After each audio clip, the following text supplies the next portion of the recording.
Hello, Automating Success guests and followers. Today, I have Joel Northrup with me from Deep Lawn. He's the CEO of that company. I had the pleasure of meeting him at the GIE show in Kentucky this year, and we instantly hit it off.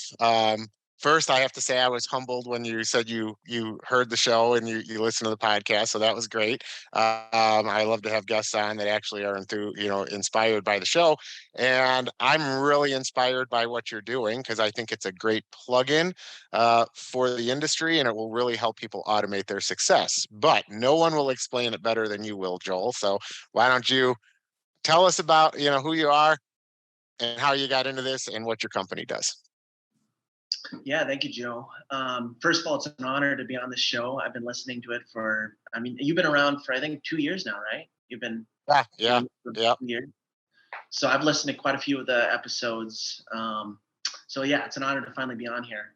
But yeah, I grew up and I building a lawn care company. Me and my brother, actually, in high school through college, we had a small lawn care company. Initially, it was supposed to just be a way for us to make money and save up for college because we didn't want to get into any debt, like most of the kids these days. Yeah. But You're an outlier already. Yeah. Go yeah, ahead. Sorry. Yeah. I never wanted to get into $100,000 worth of debt and be subservient to the banks. So we started off with that and we built up our lawn care business. But the whole time I've always wanted to be into tech. And through college, I got a technical degree, a CS degree. And a couple years ago, then I worked for a big corporation. I worked for Samsung for a while. And a couple years ago, decided to build out the tech for what is Deep Lawn. And Deep Lawn is an automated lawn measurement tool.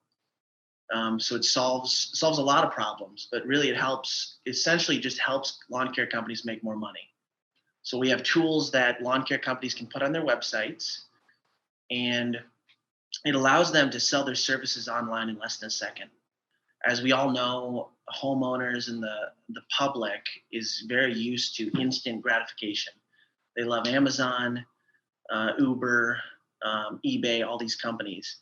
And what Deep Lawn does, it allows just a typical lawn care company to be able to sell their services online in less than a minute, just in a few seconds. It allows homeowners to sign up. So that, and then we also have other tools for automated measurements. So a contractor can search a property, get an automated measurement, and send out a quote, in just a few seconds. So yeah, it really solves a problem that me and my brother, when we ran our company, we always wanted to solve. Being able to scale is very difficult historically. Historically, you'd have salesmen show up to a property, measure the lawn with an old wheel. I'm sure you remember those back in the day. And we used to do that. We had a salesman for the longest time that would actually do that. We had a couple salesmen at our company, and it's just very costly. It's hard to scale. So our tool really helps companies scale quickly and efficiently, and then meets a big demand. A lot of homeowners want to be able to sign up right away. But yeah, that's the company. I've been in lawn care. I'm a young guy, and ever since probably I was 12 years old, I've had a little business and been in lawn care since probably 2009. So I have a pretty good understanding of the industry and what we always wanted when we ran the company. Yeah. So great introduction. So I'm gonna dive into a couple of those things as I see it as I wouldn't call myself an old guy yet, but we'll say the middle-aged guy here. I when I saw your booth, I see the measurement section, and I'm like, okay, I've got an app and I can measure stuff, and but what I saw after you gave me the demo, so I can explain to the audience it was so much more. Not only does it quickly measure, first it sets the stage of you're an industry disruptor, you're a differentiator. It's quick, easy, and it allows the customer to map their own yard so they get a feeling of what's actually getting done. Second thing is it layers on different services. The one thing that I saw when you gave the demo, and you can elaborate on once I'm done saying this, what made you realize this was a key ingredient for your success is, you know, aerations, fertilizations. It's allowing people to pick all of these add-on services, and it's putting all of that into the customer's hands and just letting them click through on the site. And what it's also doing is, in a part of the industry that's traditionally been very low margin, it is hard to pay a salesperson to go out and do that estimating, when a lot of times you're probably hitting a minimum anyways. But the customer wants to know somebody's measuring their yard. So I found it's very interesting how you put all this together. So what inspired you to put it all together that way? Yeah, I think people want to have control. I think I'm a fan of a lot of businesses, and I've really studied a lot of businesses. And I think if you look at like companies like Uber, what makes them great is you feel like you're in control because you see that car coming towards you. You see the route, you see the car coming towards you. It feels like you have some sort of control. And that's why we have the visual aspect of the lawn all mapped out, which I think is very important. The homeowner feels like they're in control. They can see exactly where they want their lawn mowed or fertilized or aerated to. If they own the adjoining property, they can extend the boundary. Or if they just want the front lawn, they can move the boundary, or the mapped out polygon of the lawn. They can adjust it, and they're only paying for what they actually want done. So I think that's important. And then we saw that with homeowners would call us because we primarily, when we owned the lawn care company, me and my brother, we primarily just did residential. And for most homeowners, they want to be able to see a picture of their lawn mapped out. They want to see what's going to be done and what is, and after the fact, they want to see what's done. And then they also want to see the different services. So we try to make it very simple so that a contractor can add all their services. If you're just a mowing company, you can just have mowing on there. But if you do a whole suite like aeration and overseeding and fertilization, you can add those on there as well. And then there's a customized quote for each of those services, depending on the square foot of the property. Yeah, did that answer your question?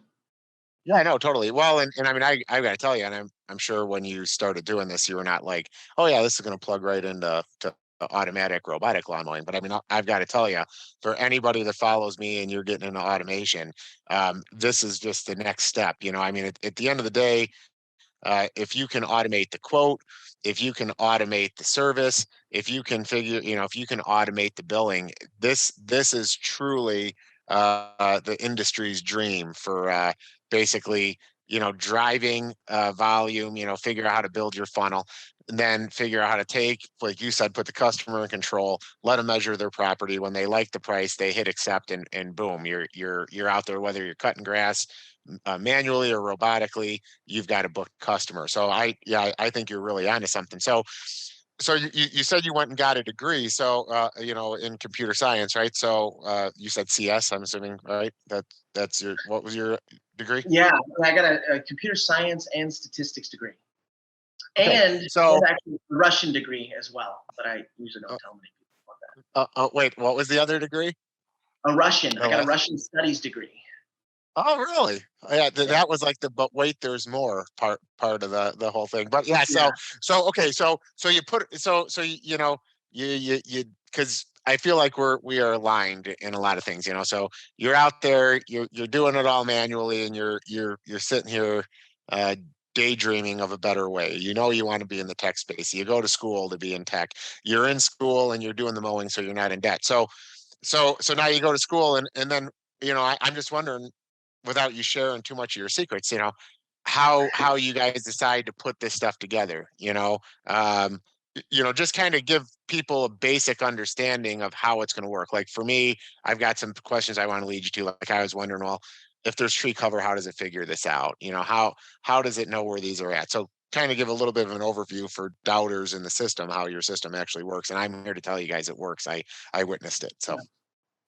yeah. Well, yeah. Like I said, originally, when we first started, we really hit hit it hard. I think at the peak we had like 8 employees, nothing like your company size, but it was successful, and we had one and a half, depending on the time of year, salesmen out there early on, and then as we adopted, we got like Service Autopilot. We used Real Green for a few years. Both great software companies. They have measurement tools to manually measure. So towards the end of, I think around 2016, 2015, we started trying to manually measure online. So our office lady would answer the phone, and then she would search a property within the software, and then she would manually measure the property and get back with her, or back with the client. So we ended up doing that, and we still saw that it's difficult to be able to sell a service right over the phone like that. It still takes a couple minutes to manually measure, and then you have to refer to your price sheet. We had this huge spreadsheet we had right next to our office of all of our prices broken down per square footage. Every 1,000 square feet, range, we had different pricing, and she'd have to look through that and then give a price. So that actually helped, and that helped us scale because our margins were pretty low for lawn care. We'd only really tried to go out to a property for landscape installs. So our landscaping division, I would usually most of the time personally go out, or my brother, and give a quote for landscaping.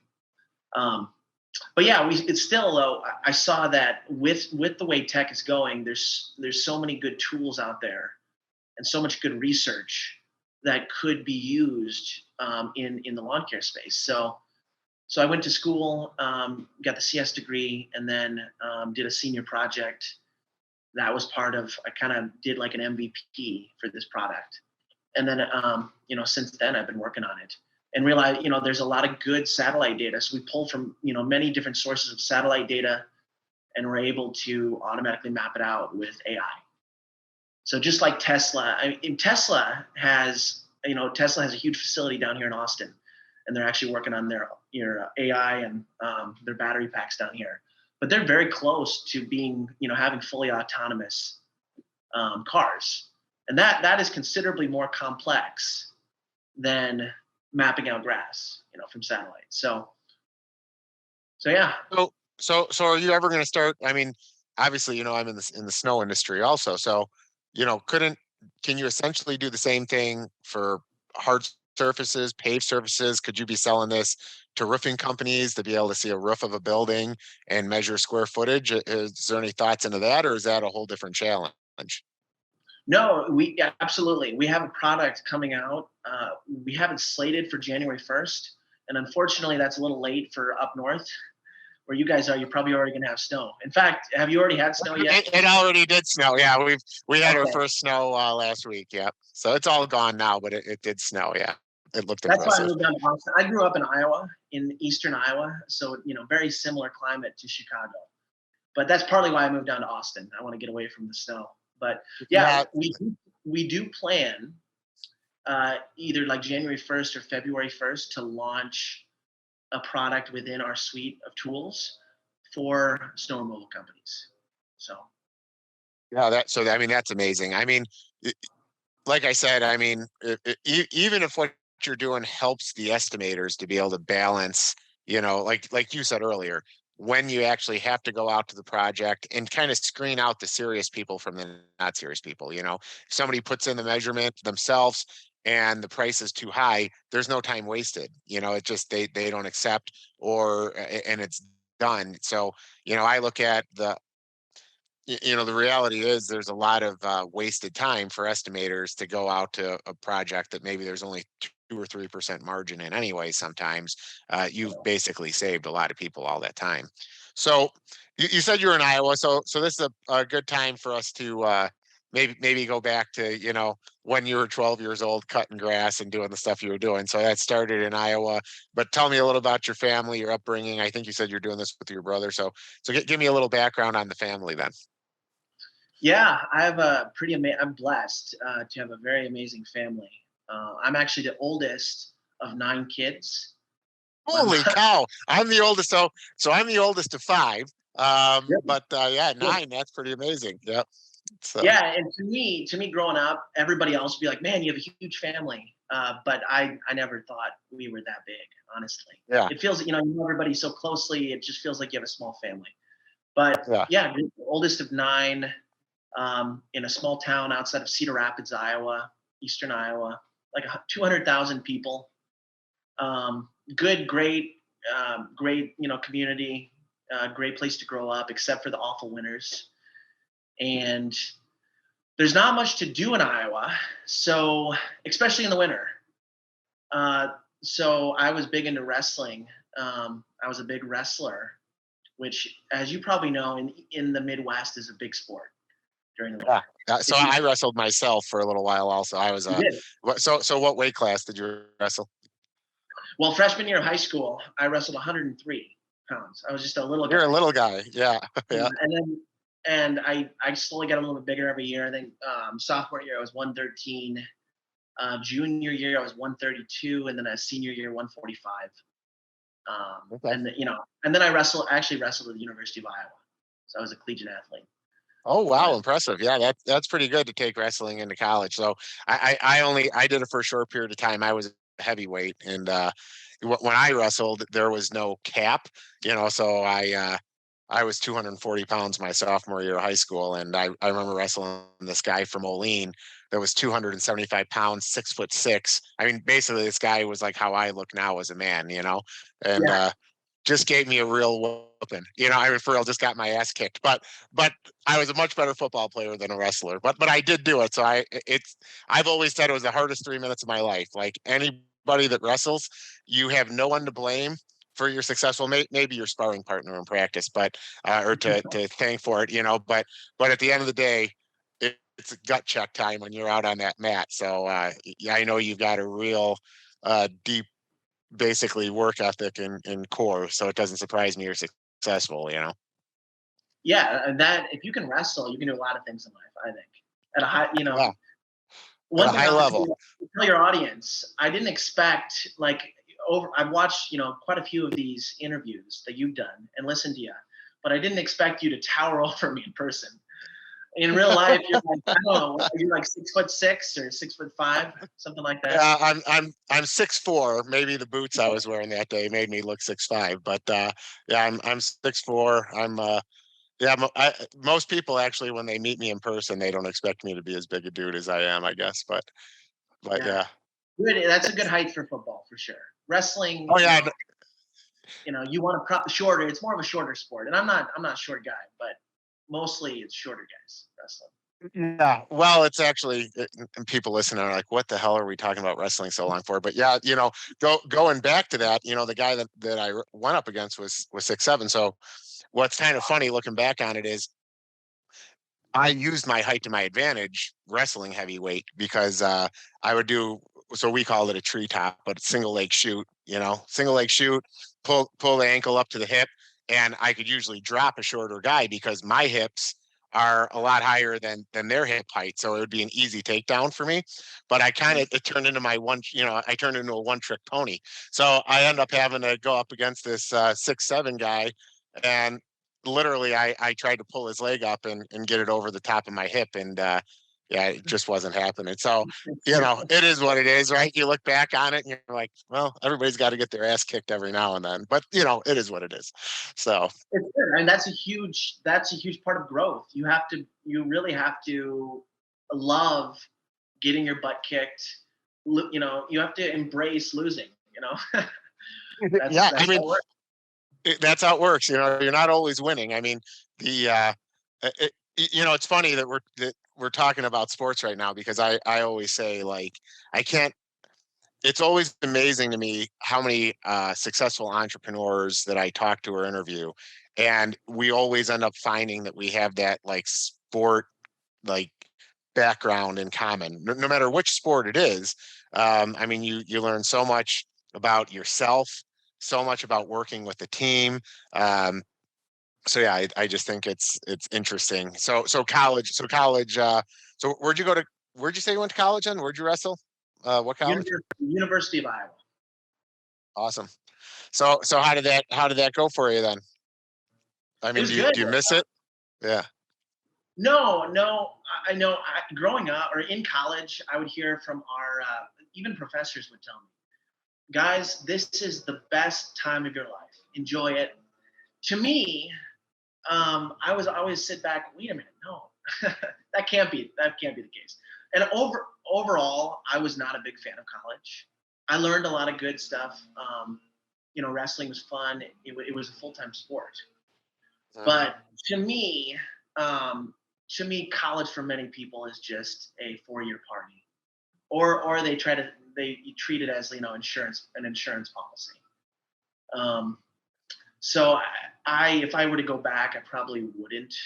I don't know. I don't want to take away. I don't have any regrets in life at all. I Yeah. live, for the most part without regret because the past is the past. The past is prologue. But college, there's so many better ways. Most of what I've learned I've learned on my own, to be honest. Yeah. So Joel, I mean, literally talking to you, it's like I've got all these research questions, and it's like, it all goes around your business. But I kind of like the direction we're going because, for someone your age, you're wise beyond your years. I mean, there's a couple things you said that resonate. I see this all the time. Um, people go to college, they party themselves out of it. It's just a total waste of their time. And the reality of it is, if you're living life right, um, every day is your best day. I mean, for me, like every day, I'm constantly, it, I'm constantly accumulating relationships, um, knowledge, and so to me, yesterday was great, but today's better. Just doing this podcast with you makes my day and my life better because I'm learning about you. Uh, you know, See a young, excited, guy that's going to grow the industry. So yeah, I think what you said was great, and it's really inspiring. I mean, it inspires me, and I hope it inspires a lot of people that are listening to this. Yeah, So no, I made some incredible relationships in college. I still work with some of the people that I went to college with and some of my best friends. But, for the most part, you have to take control of your life and learn on your own and every day. yeah, It's a great book. If a great book that I always like return to. I don't know if your listeners have listened or read this book, but it's by Scott Adams and it's called How to Lose at Almost Everything and Still Win Big. It's a great book, and I suggest it to everybody. good recommendation. That's awesome. So let's talk about other people on your team then. Right now, as you're growing this. So, I mean, you're CEO. What's the background of the company that you're leading now at Deep Lawn look like? Yeah, so we have 6 full-time employees now, and we're a remote company because we kind of launched right as COVID was kind of causing problems. So we just decided, right away, let's just be remote, which I think is for a software company can definitely work. For a service company that doesn't work as well. But the team is all over the U.S. We have one of my main guys, Rick, is in Southern Florida, between Fort Lauderdale and Miami. Another one of my employees is in LA area.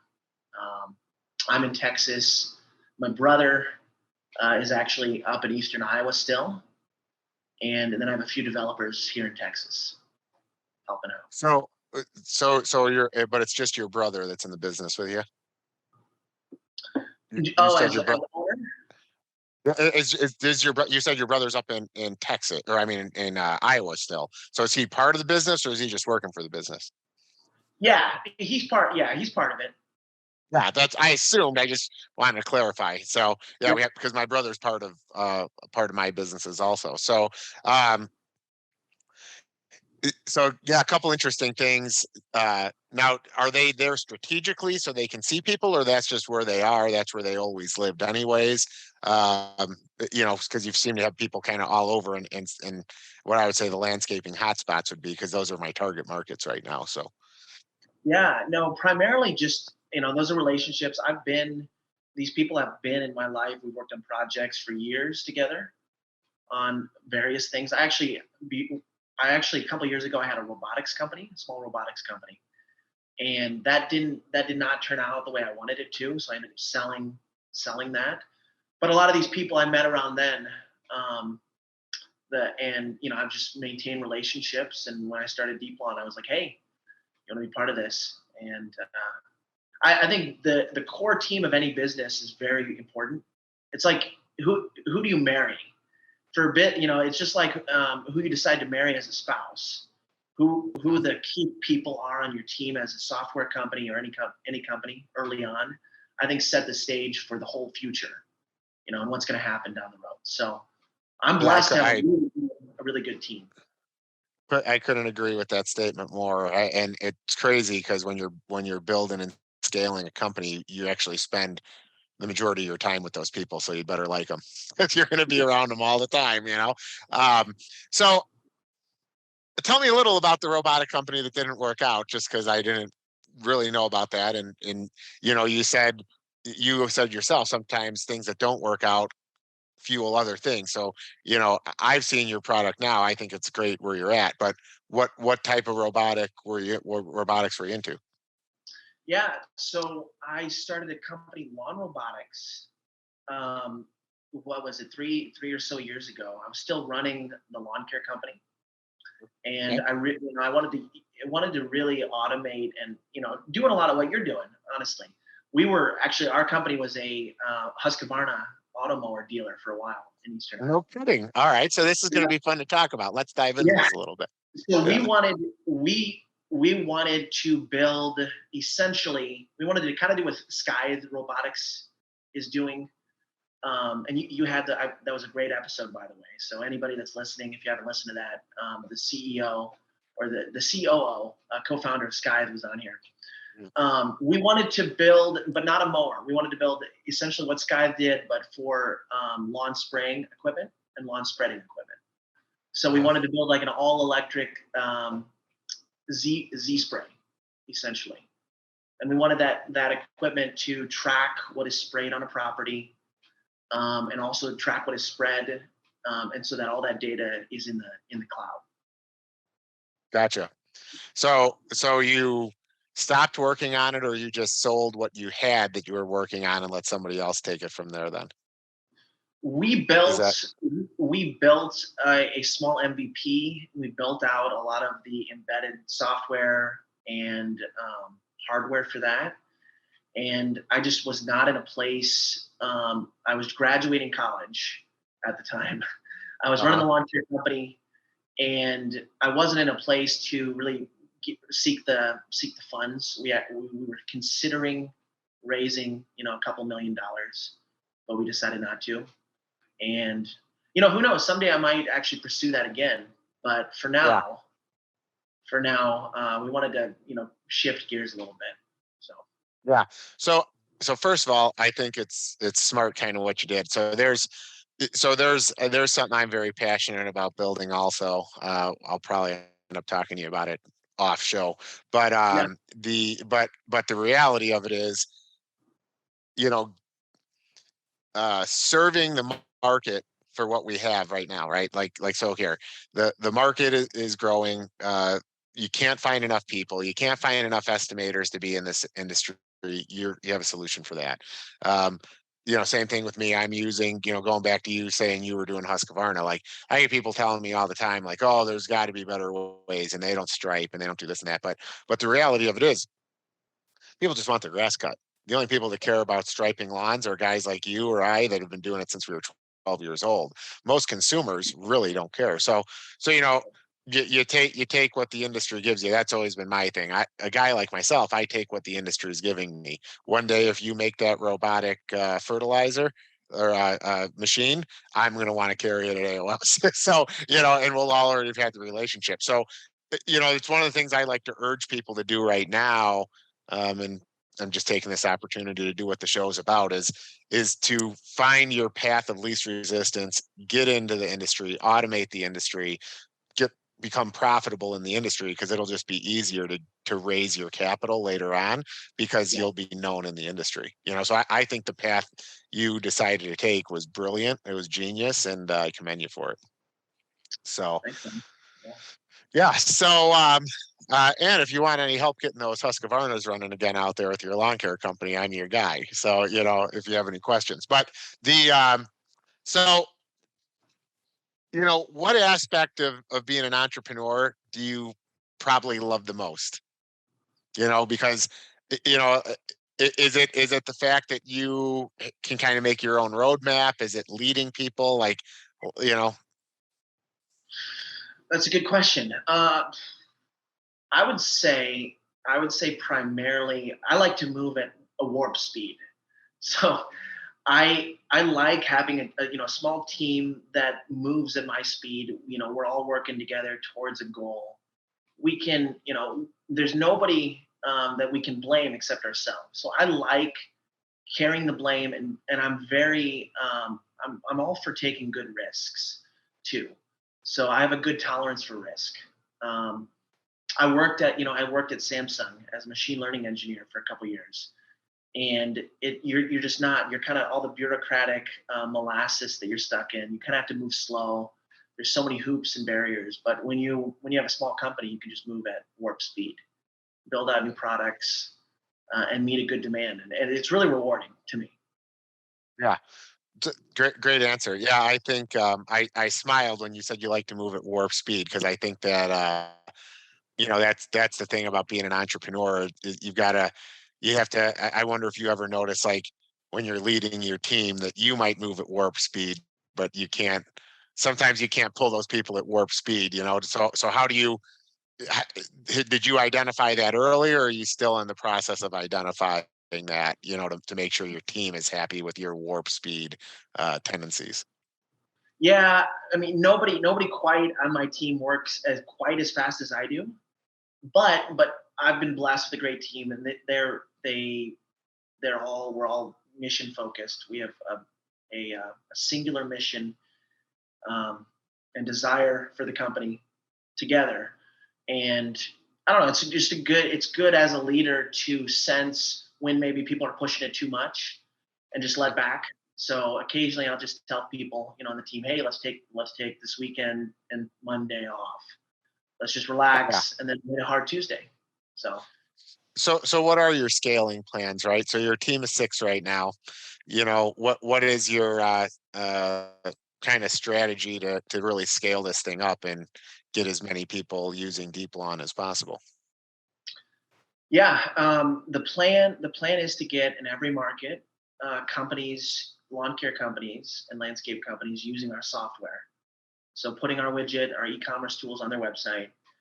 We believe that lawn care companies, if they want to exist in 5 years, need to embrace technology and tools like what we have.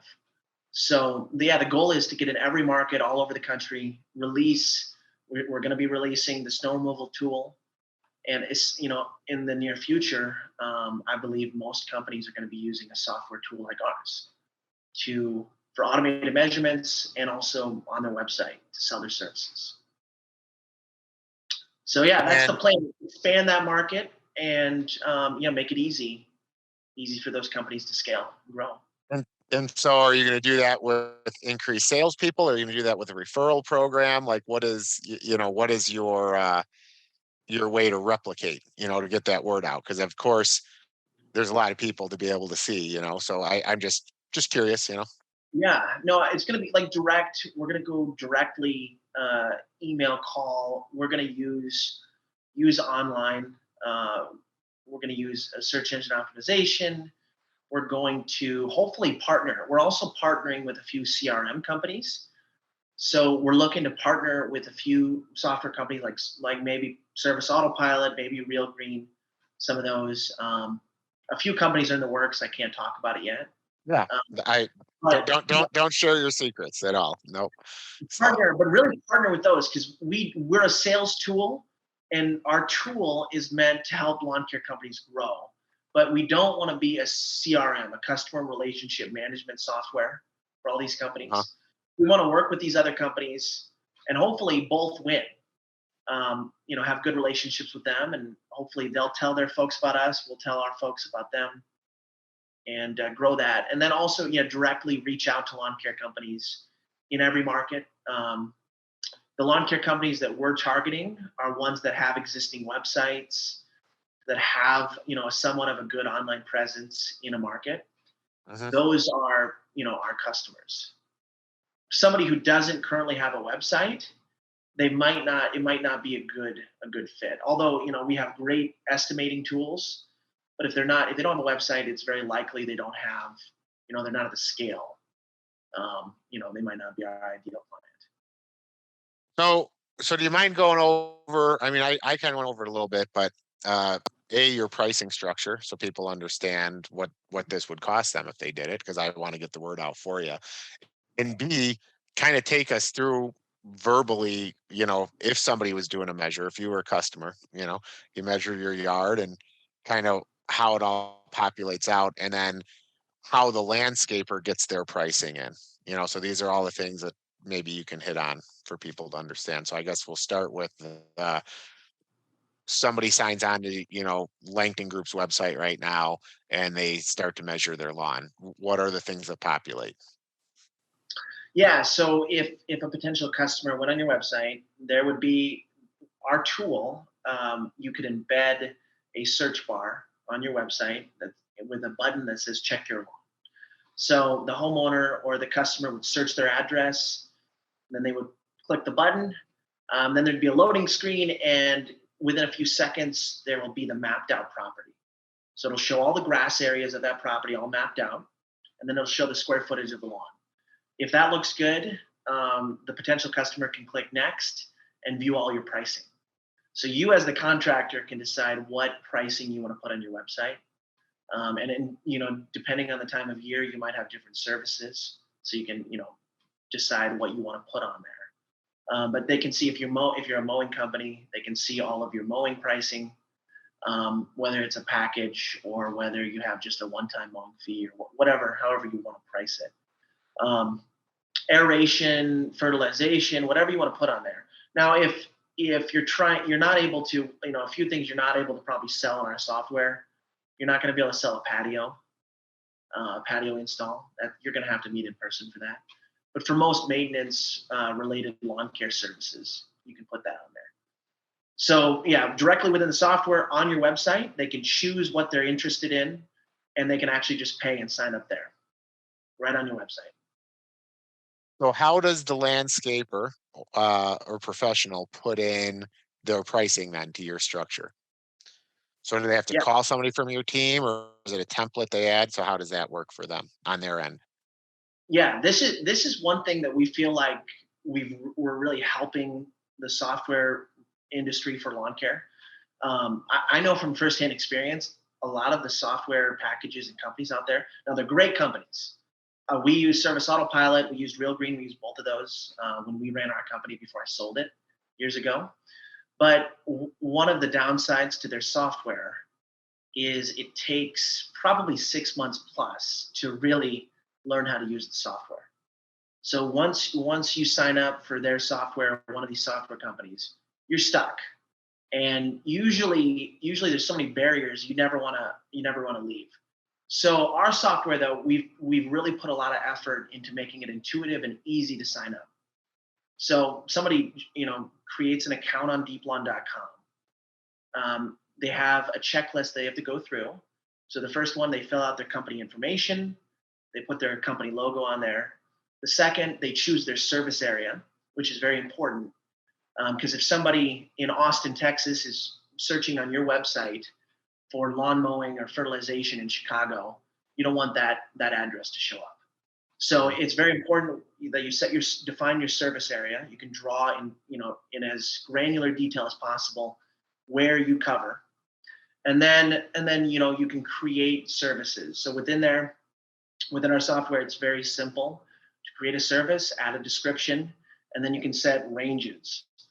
So if you charge by the square footage, you can set a range. You can set a minimum price.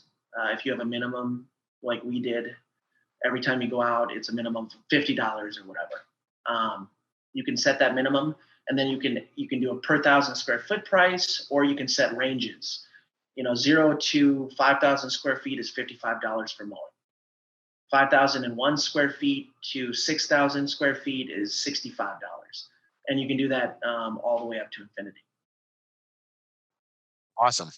And so basically, and so like when I look at this with my robotic mowing, I could basically then tell you every acre and a quarter that gets measured is X. So like what I mean, the Husqvarna ones now. So like, if we're gonna talk through that, does your system have the ability to say, okay, if somebody measures out a third of an acre, let's say it's a commercial property that a commercial customer measures, or it's my people, third of an acre property, well, that one needs 315x, and three-quarters of an acre area and a property, I can do that with a 430.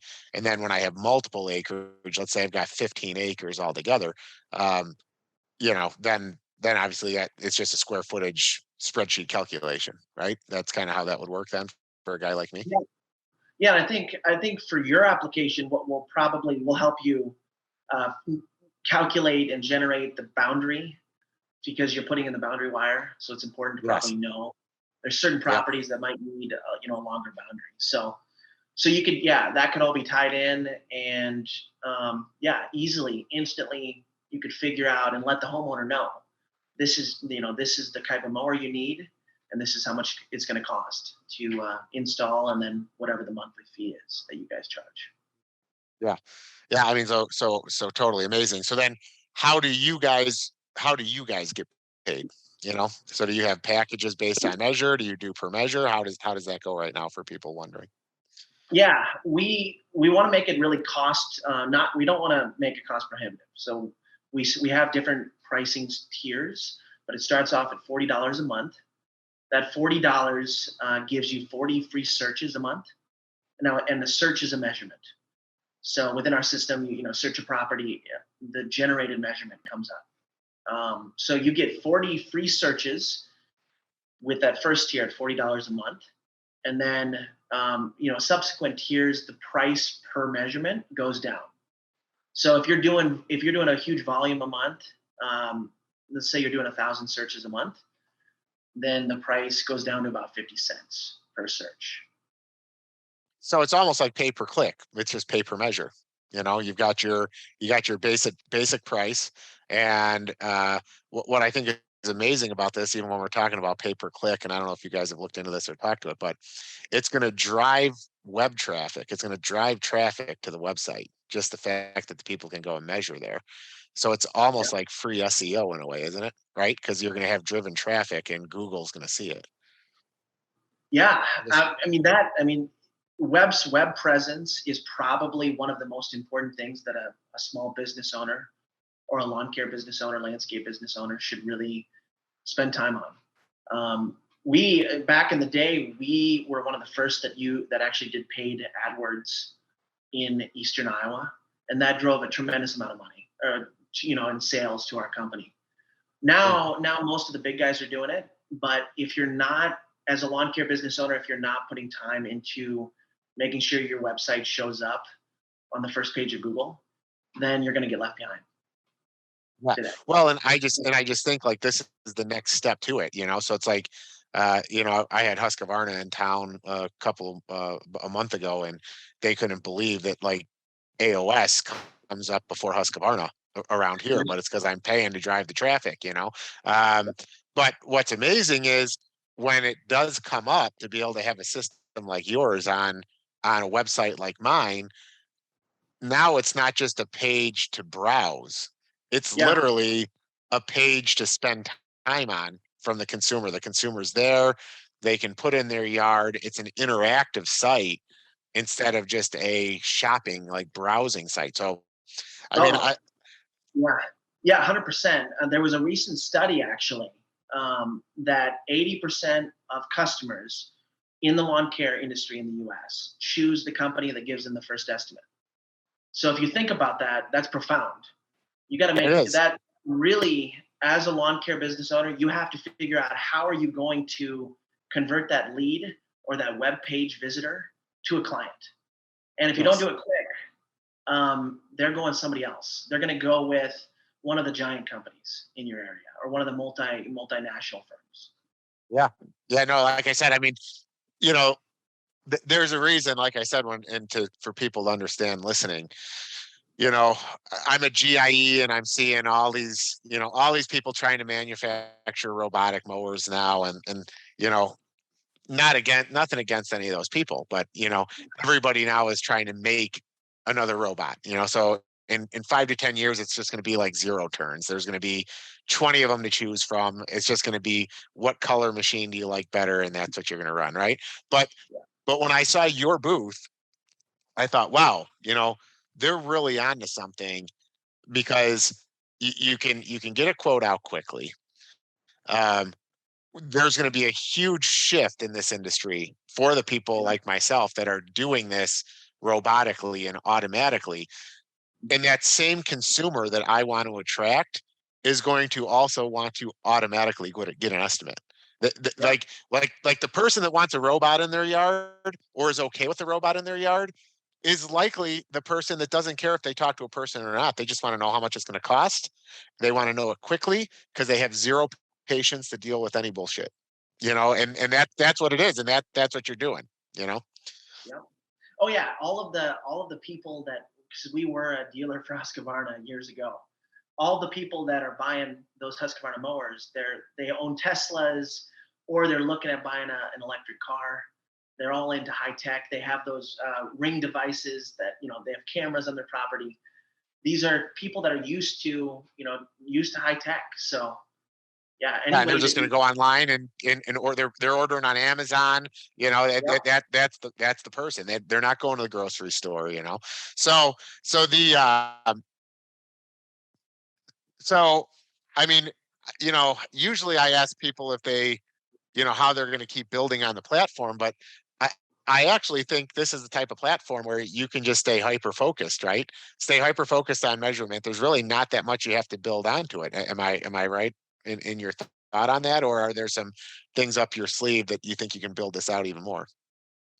yeah, no, I think our data is very valuable as we eventually offer driveway footprints, sidewalk footprint data within our software. I think that, and then just giving making sure that every lawn care company is aware of us, and the ones that want to scale can easily use it. So So with the way your AI works, I mean, so correct me if I'm wrong on this. Okay, so let's say a customer does a measure through my company, but they don't say mhm. yes. And then somebody types in that same address someplace else.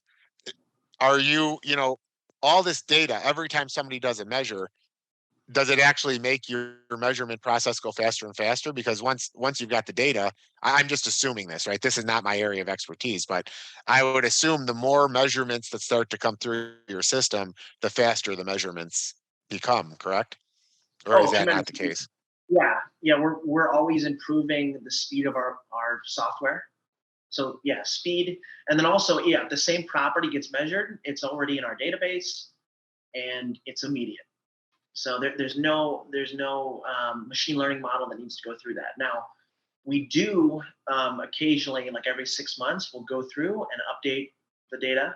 So if somebody put a pool, or they put a big patio in the back lawn, or they did an addition to the house, that would affect like the square footage of the lawn and the area of the grass. So we go through and we'll update that. But we just launched. We just launched a few weeks ago. So Oh, really? That yeah, that yeah. was I just mean, our company, we've been beta testing for 6 months with 10 companies around the U.S. So we really were able to work out a lot of the kinks. We were able to kind of address some of the issues, or some of the things the lawn care company suggested to us to make their life easier. And then at the GIE Expo, kind of had a soft launch. So Well, Joel, I'm even more impressed now knowing that because I would not have thought you just launched your company at the GIE Expo.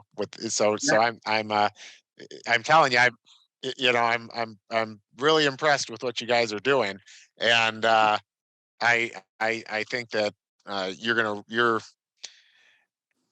I can tell we have the same passions, right? Because like the whole reason I have this podcast is to help this industry, and I can just feel like when I talk to you when I was at the show, like you really can see that you're going to help our industry, and people like you are the people that need to get embraced by the industry. So So yeah, so I mean, besides this, you wrestled like what do you do? We're getting to that point in the show where, what do you do to kick back when you're not working or when you're daydreaming about what you're going to do to keep growing your business? What are the things you like to do for fun? You know? Well, as you can see from behind me, I like to read a lot. So I've Yeah, read a I tremendous see amount. that. I do that a lot in my spare time. I love traveling. Um, I haven't done too much traveling outside of the U.S. Since COVID, just because of a lot of the lockdowns, and I haven't been able to. But hopefully, yeah, hopefully get back to that. I've probably driven though this year alone. I've gone on quite a few road trips and visited parts of the country. Probably driven over 10,000 miles just this year Holy alone. cow.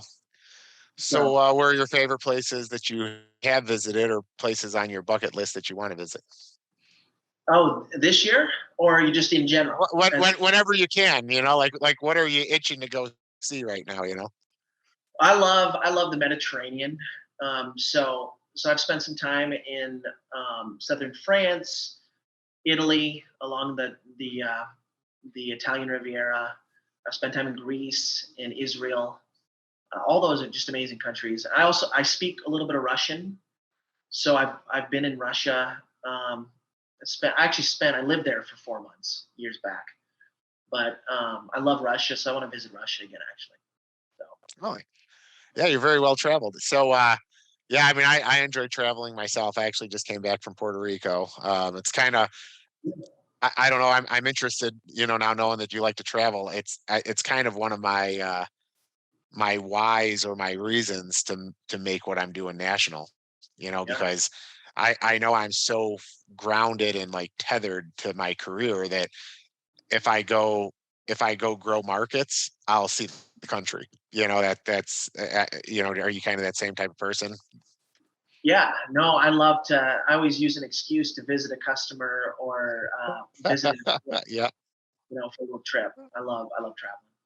Especially, I Yeah. think every American should do a great American West road trip. My family every summer, my dad and mom would throw us in the van, our huge family, and we drive out west and visit Utah and go on all the hikes, Utah, Nevada, Colorado. And I think every American should do that. And Yeah. I try to do it every year. You know, Yeah. Oh, great advice. So, yeah. So, I mean, to round it out, is there any, I always ask people like what they want their legacy to be, with what they're working on right now. So like I know you're a pretty young guy. This is not going to be the last thing you're doing. So for Deep Lawn, what do you want people to kind of remember or know the whole reason you came up with this for? You know, like what do you want to be remembered for?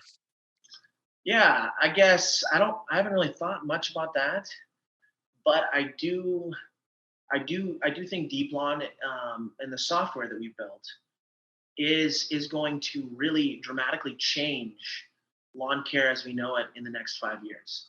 Whether companies are using, whether they're able to sell from their website, I think is a very important question. And if they don't have that, they might not exist, or they're going to get bought out by True Green or Brightview and some of these giant companies. So, or like companies like Green Pal are gonna, and Brian, that was a great interview last week with him. But Yeah, he companies was a like great guest. otherwise they're going to own the whole market. So I think it's very important for lawn care companies to embrace this tech. And I think if you look 5 years ahead, I think every lawn care company is either going to use software like that Deep Lawn's built, or something like it in the future, or it's going to be difficult to be around. Yeah. Well, Joel, it was great having you on the show. I think that it flowed so good. I don't really have any other questions. That you kind of I think you represented your company well. Your team should be proud of you, and I was proud to have you on the show. I really appreciate it, and we're going to be talking a lot more in the future. I can tell. Awesome. Well, Joe, So, thank you. This was awesome. A pleasure. yeah, thanks, Joel.